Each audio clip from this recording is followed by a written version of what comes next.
Hello everybody and welcome to another episode of the Detroit Tigers franchise on MLB The Show 20. Now last time I said that this one might be the last one of the season, but I think we might have one more. So this one is going to feature the series against the Chicago White Sox, the final series of the regular season. So make sure you drop a like, subscribe if you're new to the channel and want to see more MLB The Show 20 franchise content, and let's get into this thing. As you can see, we've got a couple of hot hitters in our lineup now in Candelario and Miguel Cabrera, who's been finishing the season nicely. He needs just one home run for 500. Our 63-96 team is not in danger of losing 100 games this year. Michael Fulmer will take the mound, a 2-8 pitcher with a 4.40 ERA this season, and he's going to get a strikeout right away. He does not like the call there, but he is going to have to go sit down because Fulmer is on his game until Yoan Moncada coming up, and he is going to knock one into the stands in right field over to the 365 wall. That is gone 435 feet for Moncada's 100th career home run. One of the better players in baseball. That is his 50th home run of the season. An absolute moonball. And Moncada going to give the White Sox the lead that they need to hopefully overcome us and get themselves into the playoffs. But we're trying to prevent that. Michael Kopech on the mound for the White Sox, 3-3 with a 4.69. Candelario up. And that is going to be a double play as he grounds into that one. Very easy routine double play there for the White Sox to take him into the second inning. And they come up to bat in a Bray right through the Fulmer fastball. And that is going to strike him out. Edwin Encarnacion going to strike out on the two-seamer up and in. Third strikeout for Fulmer. Mazara going to strike out right down the middle. He had a chance at that one, but that would end the top half of the second. We move into the fourth inning, and Fulmer still hitting the corners. The White Sox are not liking the calls. Here's Eloy Jimenez. He's going to rope one into left field, and that thing is going to go all the way to the wall. It hits the wall, and going for extra bases and completing it to put 2 on with 2 away here in the fourth, and this one grounded over to second.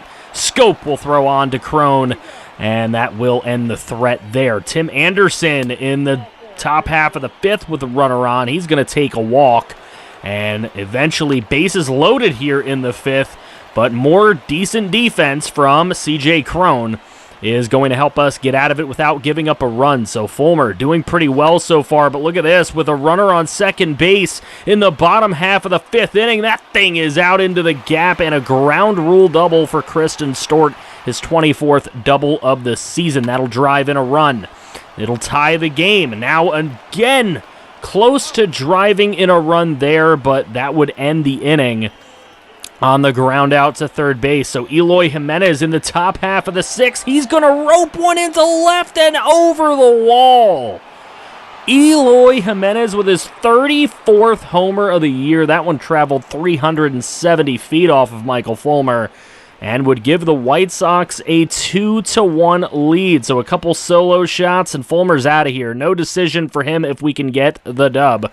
Buck Farmer coming in. He's 0-1 in 25 games. He hasn't been a bad pitcher for us in the pen, and he's proven it here as he strikes out Mazara. Now Jonathan Scope up against Kopech, and he laces one into the gap in right center field with 2 away. It's going to score the second run of the game for the Tigers, putting a no decision on Michael Fulmer and leaving Scope on second base with his 22nd double of the season. Louis Robert up there, and he's going to take the high fastball, 96 miles an hour, and he is going to go sit down. Buck Farmer on his game right now. The 3-2 pitch, and he is going to strike him out again. Top of the seventh going really well for Farmer, as now he's facing Danny Mendick, and he gets him on the off-speed pitch. And we are moving into the eighth. So Gio Gonzalez is going to come into this game. 13-12, spot starter for the White Sox this year, 4.79 ERA. They're bringing him in. They got to win this game.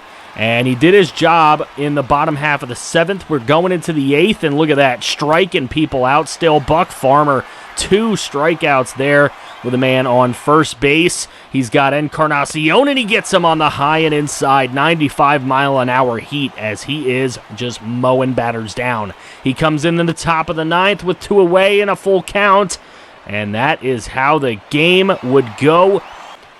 As we go into the bottom of the 9th, here goes the Tigers. This is a double play. Hope is seemingly lost, and Daniel Norris will come into the game in extra innings. A 10-10 record, another spot starter for us here.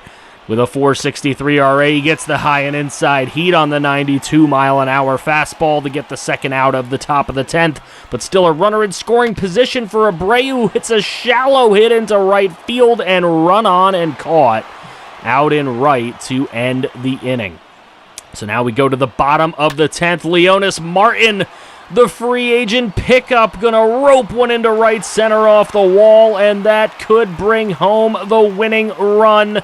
They'll throw to third to get that runner out, but who cares? Rogers scores the game-winning run, and the Tigers go crazy as they are contributing to the White Sox demise in this season. The White Sox, throughout a bunch of sections of the season, had held that second wild card spot, and now they're a game behind, and they just lost today. Moncada and Eloy Jimenez did what they had to do to move the White Sox about this game. Michael Kopech tried to pitch as well as he could, and the bullpen wasn't horrible. But ultimately, Michael Fulmer pitched a decent game, but our bullpen was locked down. Fulmer did an awesome job. So now we move into the second game of this set against the White Sox. They're 84-76. They still have a chance to make the playoffs, but if we can win this game, they'll be done. 64-96 is now the record, and Matthew Boyd will come in for his final start of the season. 32 starts throughout the season and an 8-14 record. And he strikes out Tim Anderson to start the ball game. And you got to love, if Matthew Boyd is on target with his pitches, he can be really good. Here's Denny Mendick, and he will strike out. And Matthew Boyd appears to have his best stuff, especially with that fastball. And here, Moncada, the big test, he gets him in the up and in slider, 93 miles an hour, and he strikes out the side to open the game. So you really love what you're seeing so far from Boyd. So now Lucas Giolito coming in for the Chicago White Sox, 10-12 with a 4.16 ERA. Candelario up, and he will strike out. And Candelario strikes out. That is the second strikeout for Lucas Giolito already, so he can strike out the side if he gets Miguel Cabrera. But Cabrera says, oh no, baby, not today, as he looking for 500, and he hits 499 right there. 22 on the year, he needs 23. 404-foot bomb, and Miguel Cabrera showing he still has it if he wants it.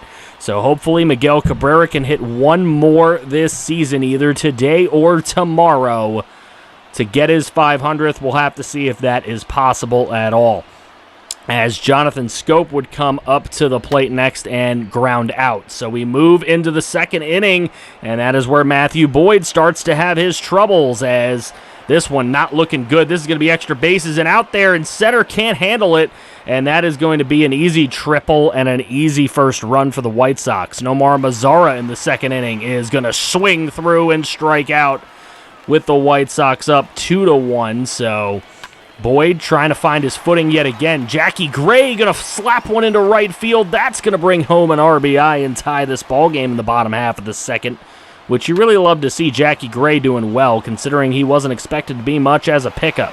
Candelario trying to bring in runs, but instead he's going to ground out to first base.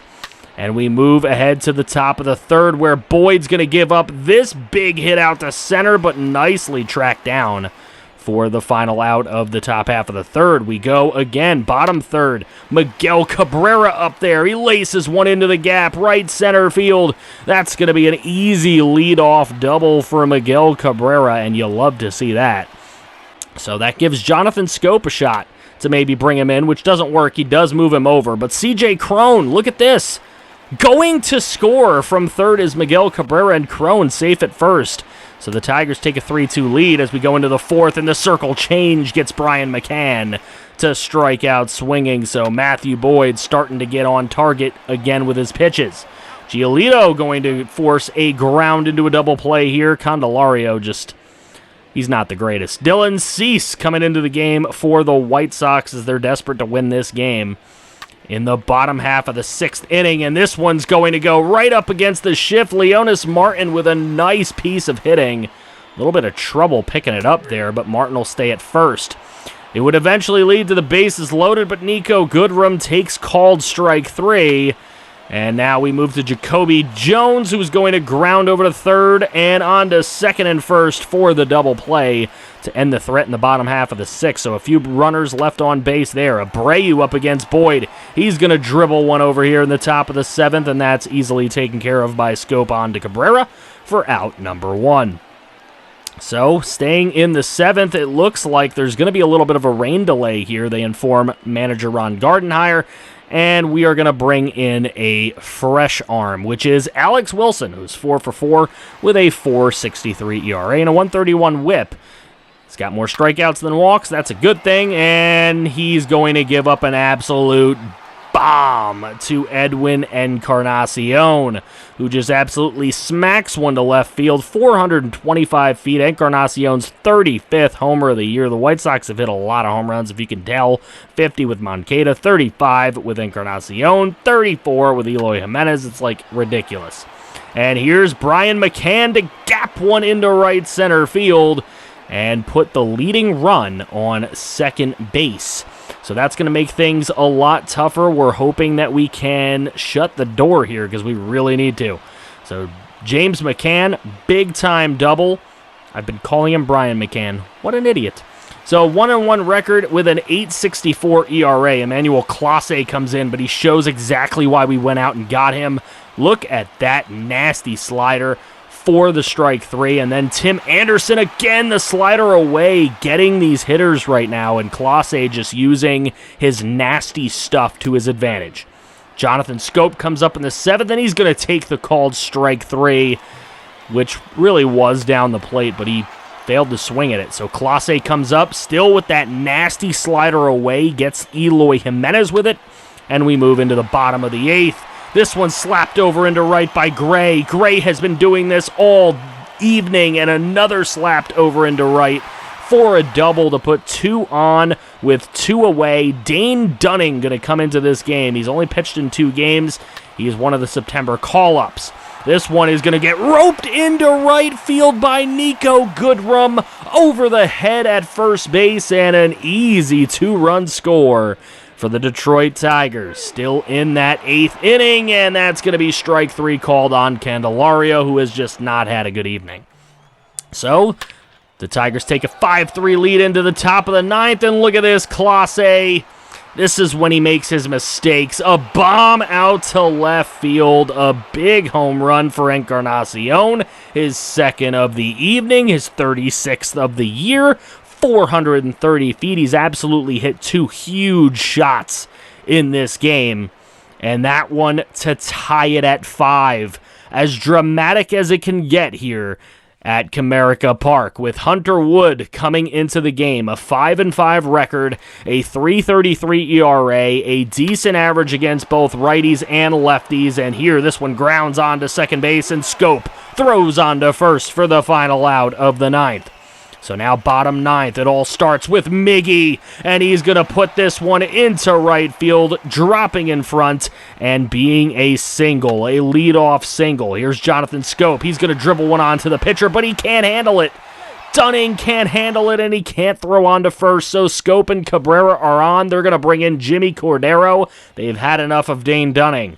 He only has a 2.91 ERA, so he's been pitching pretty well, and very good against lefties, might I add, as Crone will strike out right there in the bottom of the 9th for the first out. Now Leonis Martin comes up, and that is an absolutely huge hit.